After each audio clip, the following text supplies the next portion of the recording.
2011 সালের 30 জুন জাতীয় সংসদে সংবিধানের পঞ্চদশ সংশোধনী পাশ হয়। এই সংশোধনীর মাধ্যমে বাতিল করা হয়েছিল তত্ত্বাবধায়ক সরকার ব্যবস্থা। এছাড়া এই সংশোধনীর মাধ্যমে শেখ মুজিবুর রহমানকে জাতির জনক হিসেবে স্বীকৃতি দেওয়া হয়েছিল।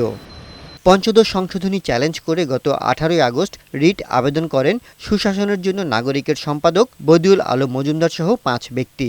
প্রাথমিক শুনানি শেষে হাইকোর্ট গত 19 আগস্ট রুল দেন।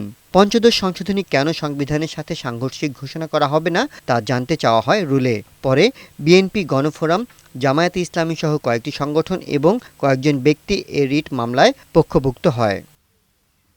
জারি করা রুলের রায়ের জন্য গত 5 ডিসেম্বর হাইকোর্ট আজকের দিনটি ধার্য করেন। মঙ্গলবার সকালে বিচারপতি ফারা মাহবুব ও বিচারপতি দেবাশিস রায়চৌধুরীর সমন্বয়ে গঠিত হাইকোর্ট বেঞ্চ রায় পড়া শুরু করেন। সংবিধানের পঞ্চদশ সংশোধনীতে আনা বেশ কিছু বিষয় অবৈধ ঘোষণা করে তারা রায় দেন। এই রায়ের ফলে তত্ত্বাবধায়ক সরকার ও গণভোট ব্যবস্থা ফিরল। উচ্চ আদালতে রায়ের পর্যবেক্ষণে বলা হয়, পঞ্চদশ সংশোধনীর মাধ্যমে সংবিধানের মৌলিক কাঠামোকে ধ্বংস করা হয়েছিল দেশের নির্বাচন ব্যবস্থাকে। আজকের রায়ের মাধ্যমে তো সংবিধানের মধ্যে পঞ্চদশ তত্ত্বাবধায়ক ব্যবস্থা ফিরে এলো একরকম, কিন্তু এটা আবার অ্যাপিল বিভাগের রায়েরও একটা বিষয়বস্তু, এবং অ্যাপিল বিভাগের রায় হয়ে গেলে তত্ত্বাবধায়ক সরকার ব্যবস্থা পুরোপুরি সংবিধানে ফিরে আসবে।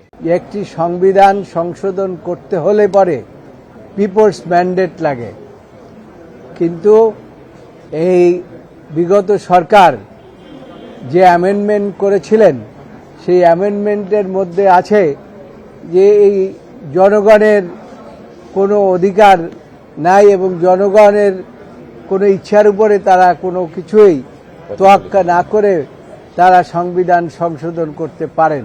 আমরা সকলে যদি আমাদের আচরণে পরিবর্তন আনি, আমাদের রাজনীতিবিদরা যদি তাদের আচরণে পরিবর্তন আনে, আমরা যদি আমাদের করণীয় করি, তাহলেই গণতন্ত্র ফিরে আসবে। সংবিধানের পঞ্চদশ সংশোধনীর পর বিগত আওয়ামী লীগ সরকার 3টি নির্বাচন আয়োজন করে দলীয় সরকারের অধীনে।